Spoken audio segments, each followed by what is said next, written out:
Hello, আসসালামু আলাইকুম। গতকাল তোমাদেরকে অ্যালকিন সম্পর্কে বিস্তারিত পড়াইছি। তখন অ্যালকিনের ফানি সংযোজন পড়াইছি এক নম্বরে অ্যালকিনের সাথে লাল বর্ণের ব্রোমিন যোগ করছি, সেখান থেকে বর্ণহীন 1,2 ডাইমোমো ইথেন পাইছি। দেন আরেকটা হচ্ছে অ্যালকিনের সাথে ফানি সংযোজন করছি বিআর পরীক্ষা। এটা একটু মিস্টেক হয়েছে, ওইটা আজকে এই ভিডিওটার মাধ্যমে তোমাদেরকে ক্লিয়ার করে দিচ্ছি।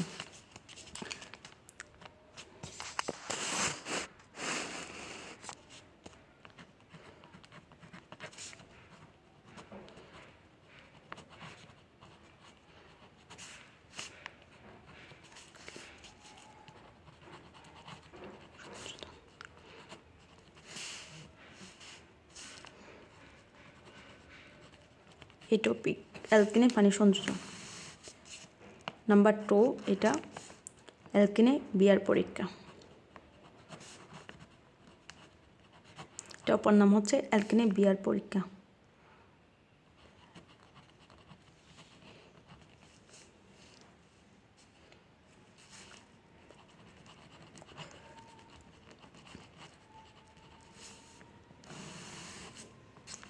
প্রথমে আমরা অ্যালকিন নিব, এটার সাথে পানি দিব, পানির সংযোজন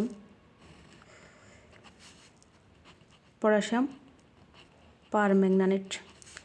এটার নাম কি? গোলাপি বর্ণের পটাশিয়াম পারম্যাঙ্গানেট। গোলাপি বর্ণের পটাশিয়াম পারম্যাঙ্গানেটের উপস্থিতি অ্যালকিনের সাথে যখন পানি দিব তখন সেখান থেকে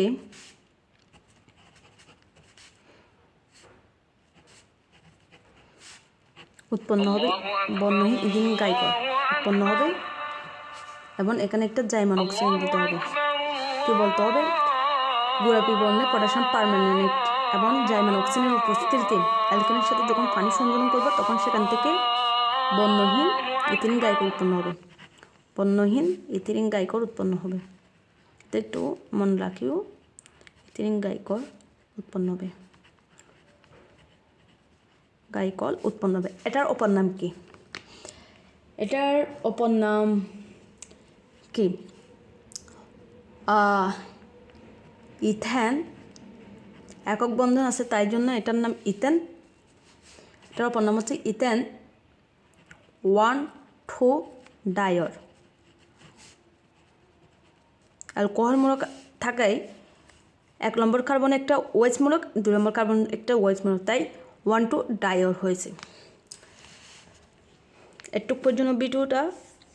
কালকে এটা একটু মিস্টেক হয়েছে, এই ভিডিওর মাধ্যমে তোমাদেরকে ক্লিয়ার করে দিয়েছি। সাথে থাকার জন্য তোমাদের সবাইকে ধন্যবাদ।